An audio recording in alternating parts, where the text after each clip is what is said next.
Okay, time for the BCast here on Breitbart TV.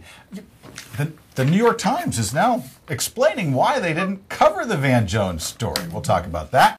Apparently, it actually was in the New York Times a day or two ago, but I didn't see it circulate. It was like Section D. Yeah, I think it was. Like past the classifieds, right? In with the cash for clunkers. Yeah. Postmortems. I think so. Yeah. And this was the Talk to the Times section with Jill Abramson, managing editor, where they answer questions from readers and viewers and people that click over there at the New York Times.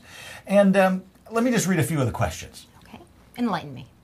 Linda from Seattle writes, why did it take so long to find a story about the Van Jones controversy in the New York Times? That might have been one of our viewers who wrote Good that question. Yeah. Yeah. Renee wrote, why did the New York Times not report anything on the Van Jones controversy and how he was not vetted properly for his outrageous statements? Reminder, he did not fill out the 63-question, 7-page questionnaire that apparently everybody that was getting a high-level advisory position with the White House had been required to fill out. And Bill, writing from Rochester, why did the New York Times ignore the Van Jones story until it was over upon his resignation? I recall the furor and front-page attention paid when various appointees under Republican presidents made dumb statements and found their pasts come back to haunt them. Why no similar attention paid to Mr. Jones? And then similar questions from Harry and Brennan. I mean, there are actually Americans that are wondering about this, right? It wasn't just some trumped-up internet, Yes. firestorm that was not based in truth, but rather a smear campaign, and we really need to start regulating how information is dispersed on the internet so that people's careers aren't ruined, by half-truths and misreporting. That? Yes, exactly. Now, there are answers, though. And all of you who were kind of jumping to conclusions about the bias and prejudice and agenda of the New York Times. You're going to prove me wrong. Well, I think to be fair. Okay. In fact, here I actually can see this words, but I'm gonna. Is this just to look more scholarly here? And I know you were making fun of these as sort of nerdy Clark Kent classes. No, I like them actually. They're kind of Clark Kentish. Yeah, exactly. Yeah. So and this was the managing Jill Abrams saying, well, the caucus, our popular politics blog, first mentioned the Van Jones controversy on Saturday, September 5th. It was the second item on the blog. All right. So all of you who said that the New York Times didn't cover this until Sunday after Van Jones resigned, you are so wrong. They literally covered this story hours before he resigned. Oh, well, in a blog. Now, it wasn't actually in the paper. But wait, I thought, no. I thought that blog, you can't trust blogs, that they don't count as proper sources of information. Well, that's what I learned from Tom Brokaw and Tom Friedman of the New York Times, and it's an open sewer. Okay. Yeah.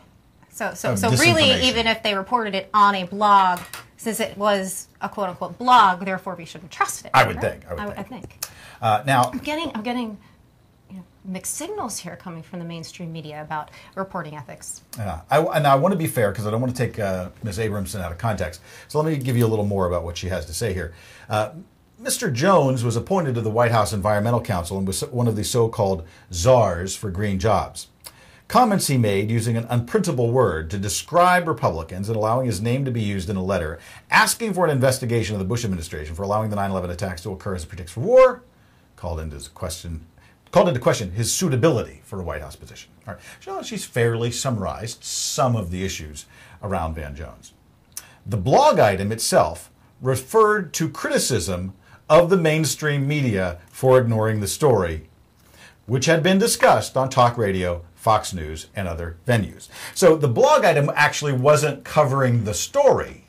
It was just pointing out that people were upset that it hadn't been covered. All right. So now let's get to confession. The New York Times actually makes a confession. Ready?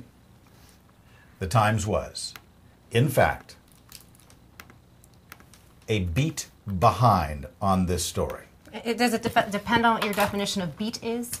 Is this a Clintonian moment? It depends on what your definition of is. This is going to be the beat. Very well could be, yes. Now, you may be wondering, how did they come to be behind this story? Well, they give a reason. Huh. Have you read this before? No. You don't know what the reason is? No. Are you ready for the reason? No. I'm pretty sure I'm not. Because I'm pretty sure I'm going to mock it. Which I guess that would make me a bad internet reporter.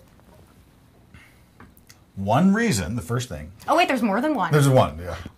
Okay. Was that our Washington bureau was somewhat short-staffed during the height of the pre-Labor Day vacation period.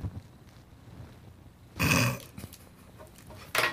don't think they were ever short-staffed during any type of Bush issue, right? I think they could have one lone reporter to cover everything in the world, and if something happened with Karl Rove or George Bush, you know, pretty sure it would be on the front page of the paper. Times staff size. I'm saying it just pops. I don't see it right. Staff writers, they have 350 Gotcha. at the New York Times. Okay, so there was nobody qualified, therefore, to actually weigh in on this, right? And the editor couldn't actually call someone and say, hey, there seems to be a pretty serious developing news story. We know that, you know, you might want a pretty great byline, do some serious reporting, might win you a prize or something if you did your job. No.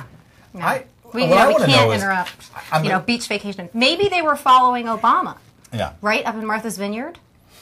Maybe they were too busy reporting on what type of snacks they were buying at the local shop. Right, and that cut into their time. Shop that he went to, right? You know, in attempting to portray them as the everyday family vacationing at the multi-million-dollar estate. That should they pull somebody off of the ice cream run, and something happened, like Biden showed up and they bought ice cream for all the reporters, they might miss out. And then where would they be? Now we went, by the way, to a seminar maybe a year or two ago where one of the women who writes the caucus blog was speaking, right? Didn't we even talk to her personally, didn't we? At some point? Yeah, just briefly after she gave her and she talked about the the grind of how they cover and do all of this 24 hours a day.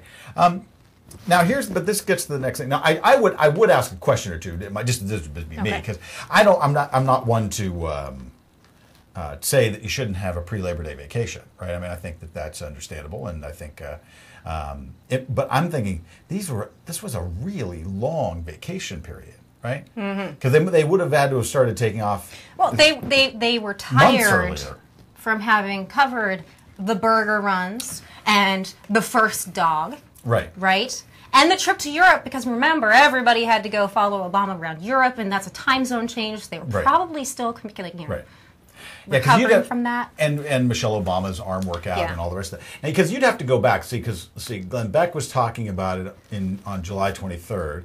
I know that the Michael Savage even mentioned it back in the springtime. There have been bloggers like the guy in New Zealand who've been writing about Van Jones for since the spring.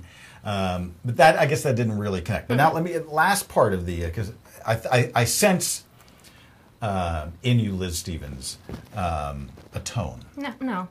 There is no tone. No. I sense a snideness.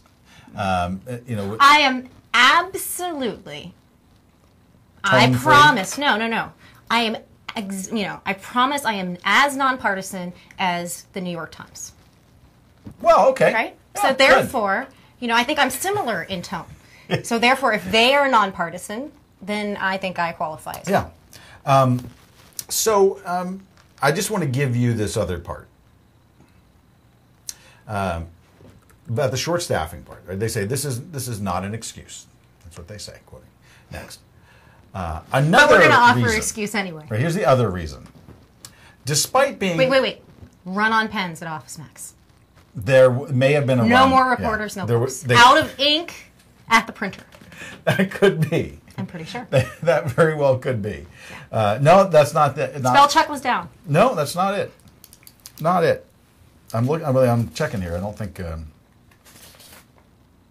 No. Apparently, this is what they say. Another reason is despite being a so-called czar, Mr. Jones was, quote here, not a high-ranking official. Nevertheless, we should have been paying closer attention. There you have it. There you have it.